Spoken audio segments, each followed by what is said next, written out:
Hey, awesome friends. I am Awesome Danny.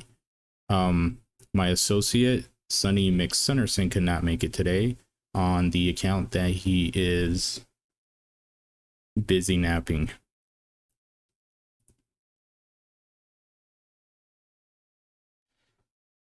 He won't come out. Hey, awesome friends. This is the EA500, a $79 IEM by Simgot.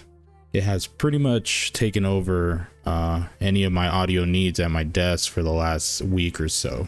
It has been gaining a lot of attention in the audiophile community. But how is it for gaming? Well, before I tell you that, I do want to thank Simgot for sending this out to me in exchange for my honest opinion. I do appreciate it, Simgot. You guys are awesome. Alright, so now let's take a look at what you actually get in the box for your $79. You get the IEMs themselves. They come with a nice cable. It's soft, easy to manage. I've been using the stock cable the entire time, had no trouble with it whatsoever. You also get spare nozzles for the IEMs because these have tuning nozzles that you can actually swap out for different sound profiles, and O-rings for the nozzles themselves. There is 3 sets of silicone ear tips. I use the stock ones as well. And now let's go ahead and get into the build of the IEMs. So the build is very premium, feels way above its price bracket. Metal shell with the mirror finish, good weight. It says EA500 on the shell. I'm not sure what that symbol is. It looks like a H. There is a really nice venting system in these, and I feel like it adds a unique characteristic to the sound, which I will discuss when we get to that point. They're very rounded, so it makes for a very comfortable fit. Again, I use the stock tips, and I had no problem wearing these for hours a day. You know, if you're anything like me, you don't game for only a little bit. So back on the subject of the vents on the EA500, I'm not sure how they did this, but it makes the IEM sound very open. So the soundstage sounds very airy and expansive, and I found that translated very, very well into gaming. Especially the immersive part. It made everything feel very open, and it was just really nice.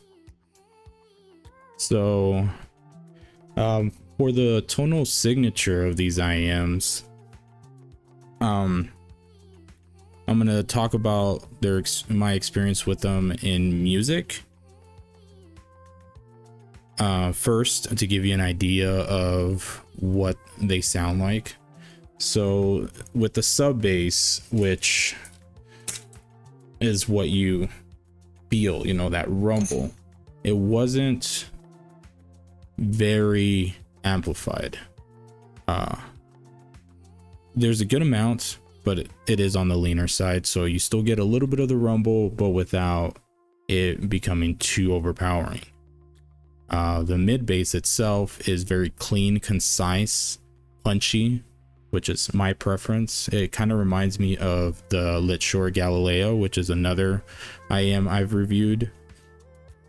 It's just very pleasant bass. It's present, it's there, it hits very nicely, but not too much where it just takes over the entire thing. As for the mids, they're a little forward, so any type of vocals, especially female vocals, they they're pushed up a little bit, amplified a little bit more. I personally do like that. Again, reminds me a little bit of the Galileo, but I can definitely see where some people might consider it a little shouty or intense. And as for the treble, again, similar to the mids, it's actually very prominent on these IMs. So you get a lot of sparkle.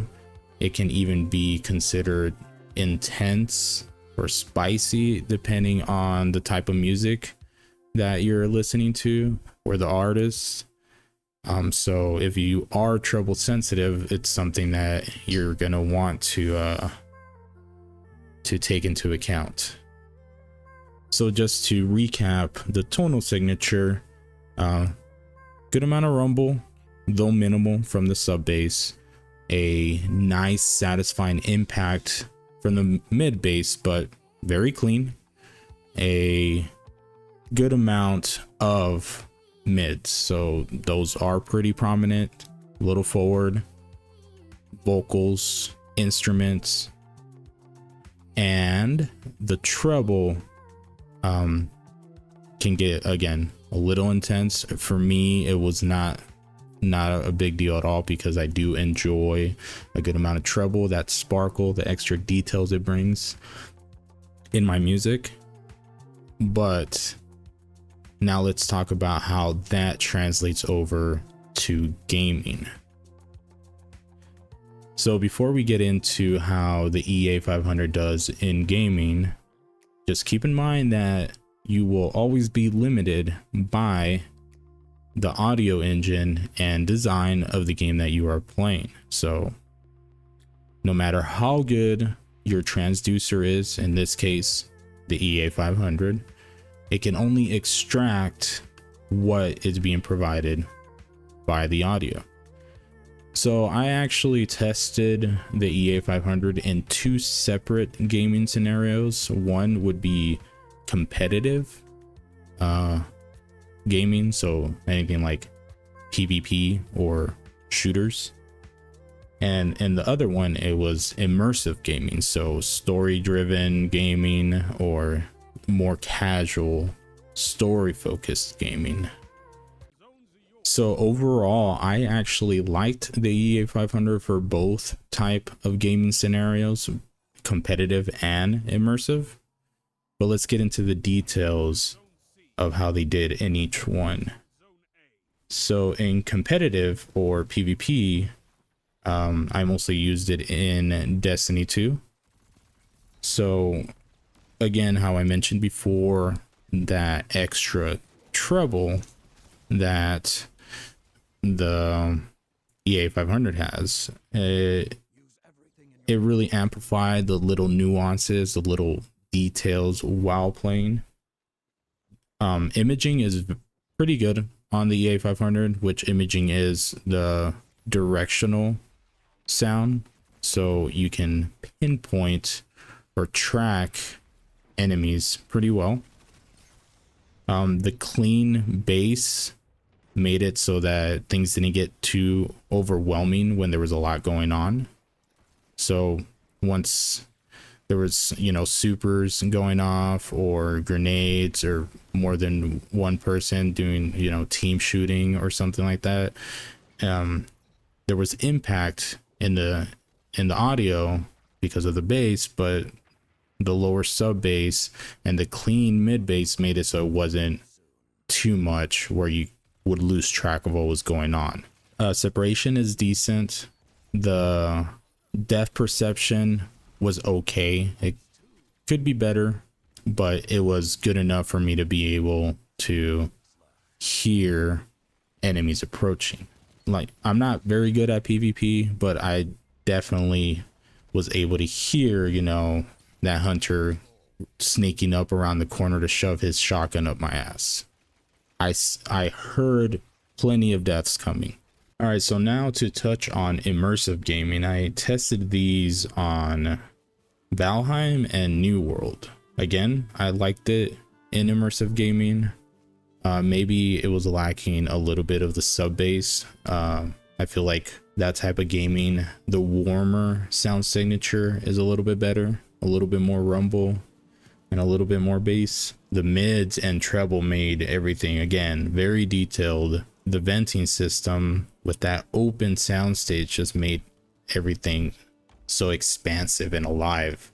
It was really nice to be walking around and hearing the wind blow or the birds chirping in the distance and the trees, the leaves rustling.